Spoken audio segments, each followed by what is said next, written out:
So when I do a job like this verticutting, I've got this attachment right here to where I can hook to the front loader of my tractor and carry a 3-point. Of course, got my cultipacker right there. I'll show you what I'll do with that later.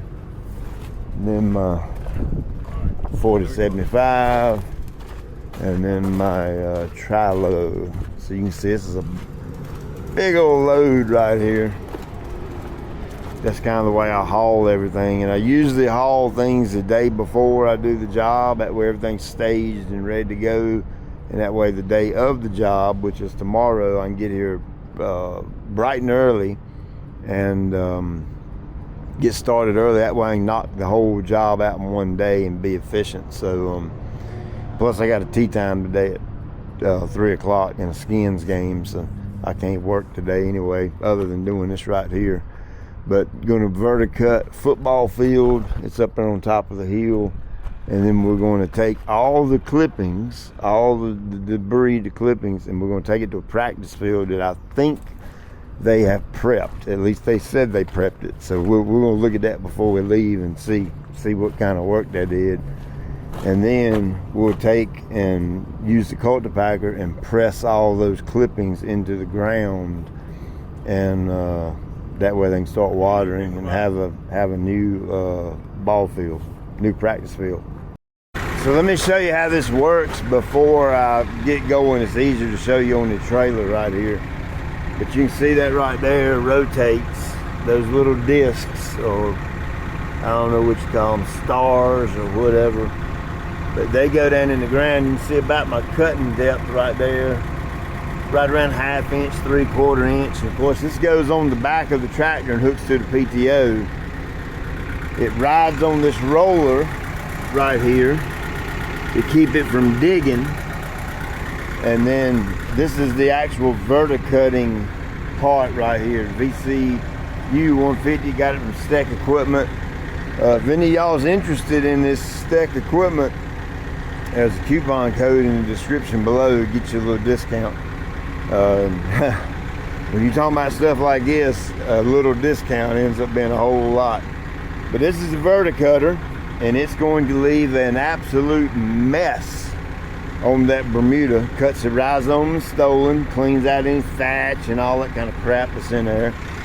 So you got to have a way to get that out. And those sprigs, that debris that's left on top, that's what we're going to put on the practice field.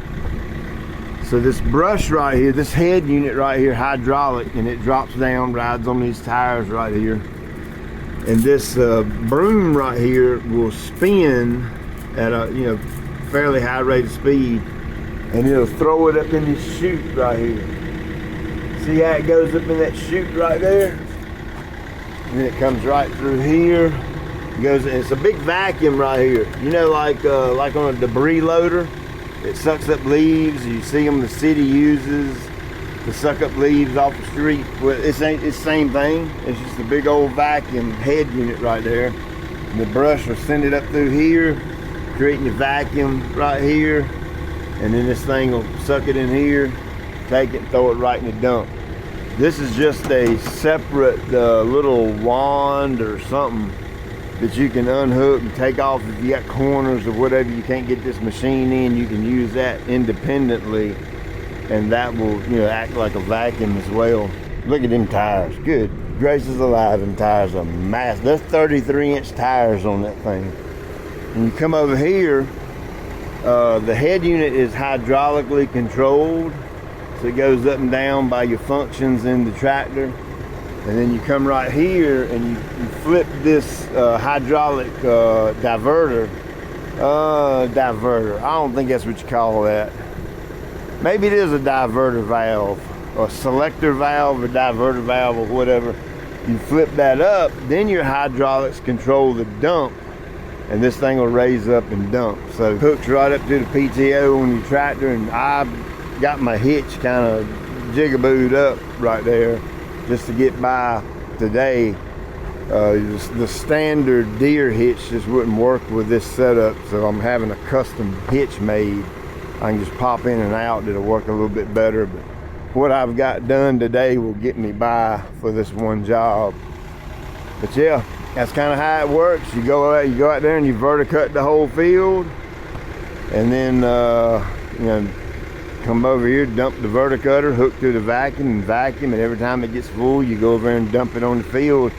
Now I'm gonna have a big group of guys out here, a bunch of the football players, the coach, the AD, and all them folks is gonna be out here, and they're gonna hand spread all the sprigs, and I'm just gonna kind of be here to help coach them. I brought the big boys, and they brought the hand labor to get this done. I am really excited to see what. Oh, well, look at there. That ain't too bad right there. They done a pretty dang good job at that. So all this was fescue, and they were cutting it at, I don't know, 3 inches or something like that. And you know, it's not good to play football on something like that. That's why they wanted to sprig all this. So I smoked that off, sprayed it, and killed out the field, and they come in and rototilled it. It's some kind of chunkiness in there. I don't know. We'll have to see how this is going to work. I'd have probably liked to have seen it rototilled a little finer, maybe go over it two more times. I think we'll be able to work with this. I think this will work. Once it rains on it really good, and I put the cultipacker on it and all that, it'll kind of flatten it out pretty nicely. Look at that right there. Oh, that's the cool thing about this cultipacker is I can put some down pressure on it. Look at that, boy, that flattened it right on out. Holy crap. Ooh, I cannot wait to get here tomorrow and get this job going, get this done. Fortunately, it's irrigated, full-blown irrigation. And once we get the sprigs down, they're going to have to water an absurd amount, because you can see we're full of sun, up on top of a hill, winds blowing. Everything in the world is going against them to dry the sprigs out, and we do not want the sprigs dried out by no means. So once I get them down, and the kids and coaches and all get all this spread, and I get them pressed in the ground, he's pretty much got to run the water non-stop all day, and then maybe 2 real heavy cycles at night. So once they get all this out, I'm gonna tell them to turn the irrigation system on and let me see the flow and pressure and all that, just see what kind of output they got, and then I can give them some good recommendations. But sprigs, I want this muddy. I want it so wet that they can't walk out through here and then go inside their house, because they'll attract big chunks of mud. That's how wet I want to keep this. Now once the sprigs take hold and bite, then of course you can back off the water a little bit, and then, you know, once they mow it a few times, they go back to, you know, routine watering. By the end of this season, my goal is for this ball field to look every bit as good as their game field, and of course it will look like that as long as, you know, the watering and all that goes correctly. So let me say this, Coach just asked me, did he want for me to water this field before put sprigs down? The answer is absolutely not. 0 water. I want this stuff. Look at how dry this is. Look at that. That's how dry I want it, because when you have metal implements, what happens with metal implements and wet red clay, it sticks, and I don't want things sticking. So I want it as dry as a bone. That way, you know, I can get a good roll over the top of this, and then after all that's said and done, then it can be a water fest. I mean, like we're gonna water the absolute snot out of this. I mean, we're gonna drown it.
All right, so here's a good example, right, which whole field looks like this. But see how it crimps that down in there? That's what the cultipacker does. It kind of pushes those clippings and debris down in those little grooves right there to kind of give it a little bit of a start for a root system. But that's kind of what it turned out like. I had some trouble today. I blew a hydraulic hose on the vacuum. User error or miscommunication on how to operate the thing, whatever it was, is that set me back about 2 hours, and the kids had to go that other arrangements. So there's 2 more piles of clippings. They're going to come back out tomorrow, spread that in that corner, and then I'm just going to shoot back over here with the cultipacker and the tractor and press those in. The rest of this is going to start watering tonight because it's done, been rolled, all that kind of thing, and we'll kind of see what happens. Now, let me say this. School systems, public school systems like I deal with, they are very, very limited on money, like crazy limited. So sometimes they can't go all out and do things absolutely to a T perfect. And what I mean by that is, I sprayed out all the fescue that was included in their, their spray program that they have with me. So that really didn't cost them anything extra. They was already paying for that. And I said, let's rototill it and let me laser grade it. And it couldn't do it. It just cost too much. So they got a tractor and a rototiller. And so they went over this thing about 4 times, I believe, 3-4 times, rototilling it to really bust it up as good as possible. It's good, but it's not perfect. So, it is what it is. They don't have the money to invest in going all out. They just don't have it. It is I'm not going to be the one to fault them. I'm just trying to give them a football field right here to practice on. The game, like I said, the game field's over there. This is just a practice field. In an ideal world with unlimited money, rototill it, get some good loose ground, like pulverized rototill it. Probably use that like a rotodarian, and then I will laser grade it. Put the Steck laser grader on it. Use my ABI force wherever I need to, and I'll get the whole thing, tight to where it drains and looks good and mows smooth and all that. Then I will more than likely come in with about 1 inch or 2 of sand, and then laser grade that and get that buttery smooth. I'll get that thing like smooth as a baby's butt. So, that's a big deal. When you're talking about putting 2 inches of sand over this entire, 2.5 acres, that's a buttload of money. And then paying the labor to do it and all that. And then on top of that, the grading. You got two sets of laser grading is going on.